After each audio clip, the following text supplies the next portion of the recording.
भगवान वन में हैं, सुमंत्र रीते हाथ लौटे हैं। कौशल्या बार बार उन्हें समझाती हैं कि बस आते ही होंगे सुमंत्र। दशरथ भी एक मिथ्या, एक आस लगाए बैठे हैं, झूठी आस कि राम मुझे और कष्ट नहीं दे सकते। सुमंत्र बड़े कुशल हैं, विवेकी हैं, विचारवान हैं, उन्हें लौटा लाएंगे। इसलिए बार बार उठते हैं, गवाक्ष में झांक कर देखते हैं, यद्यपि उनसे उठा नहीं जाता,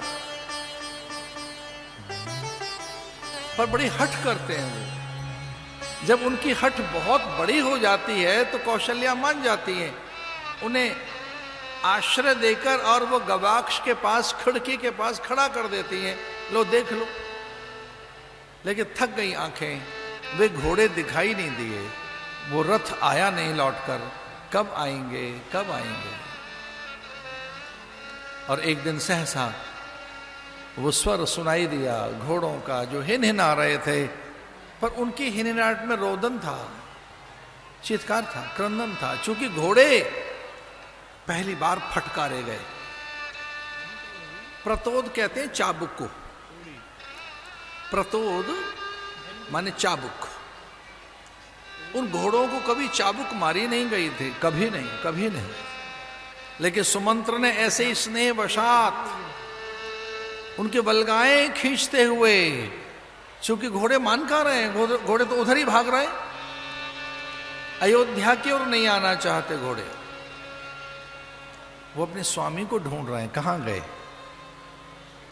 प्रतोद की फटकार लगी और उनको वचन दिया, क्या मेरी आज्ञा का पालन कीजिए।